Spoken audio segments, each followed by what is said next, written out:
You ask Tiger to solve. This deals with linear equations with one unknown. The final result is x equals -8. Let's solve it step by step. Simplify the expression. Expand the parentheses. Simplify the arithmetic. Swap sides.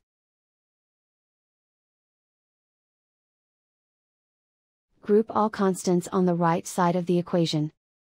Add 32 to both sides. Group like terms. Simplify the arithmetic.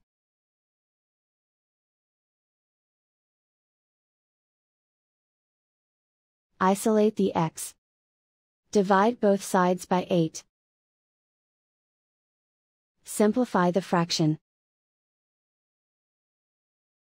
Find the greatest common factor of the numerator and denominator. Factor out and cancel the greatest common factor. And so the final result is x equals -8.